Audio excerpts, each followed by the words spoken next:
Guys, one other thing I wanted to quickly cover, and that is step count. So obviously I've been trying to say to you guys to try and get your step count up. 15,000 is a sort of recommended amount that I'm giving people to aim for.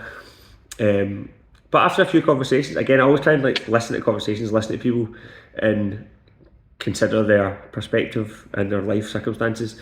So after listening to a few folk and talking to my sister last week as well about this, I understand that for some people, getting to 15,000 steps or 20,000 steps is really difficult on a practical level, not necessarily through a lack of want for trying. So for example, I'm just thinking off the top of my head, if you work full time and that job you have is a desk job and you have children as well, then I understand why it's probably really difficult to have the time to then go and up your step count. So if you're at a desk for most of the day, it's not unreasonable to expect to be getting to 5 o'clock at night and your step count's maybe sitting at 2,000 or 3,000, which is obviously not much.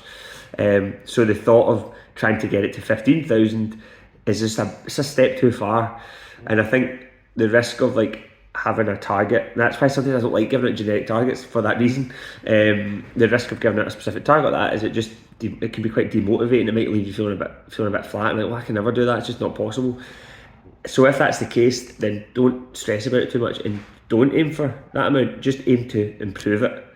Try and put an hour aside or whatever you think you can manage to put aside to increase it. It'll and bear in mind as well, I spoke about the law of diminishing returns, and what that applies to is that the more you do of something, the less benefit you get from it. So you should see that as something, you should take heart from that if you've got a really low step count, because if you've not got a big step count, then going from 3,000 steps to 6,000 steps is going to have a significantly more beneficial impact to you by increasing from 3 to 6 than going from, for example, 12 to 15 would have. So although you're increasing the step count by 3,000 in both examples, the law of diminishing returns and how the body works dictates that jump from 3 to 6 is going to be better for you than 12 to 15. So you shouldn't talk yourself out of trying to improve it just because you can't reach that goal of 15. Do you know what I mean? The second part of that though is probably also to be honest with yourself and ask yourself, if you really don't have time, you very possibly don't.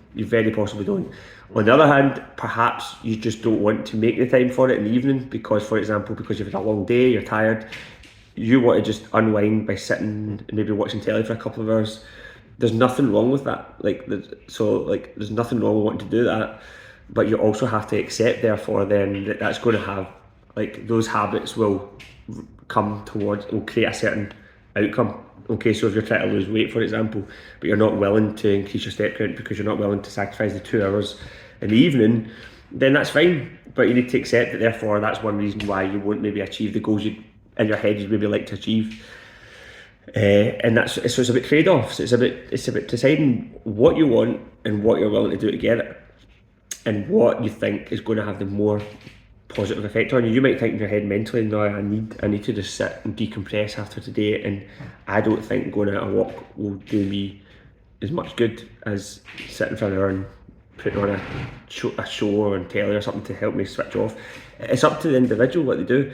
The other part of that, third and final thing I want to say about that is, the good news is when it comes to weight loss, as I keep saying, you can completely control your input, not your output. So like I said, exercise should be seen as a useful tool for weight loss or fat loss, but it can be achieved without it, because you can just pay more attention to what you consume.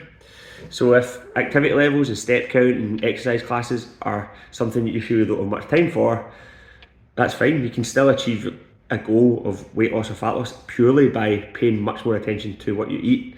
Now, that doesn't take up any more time. It may take up a bit more effort, but it doesn't take any more time, obviously.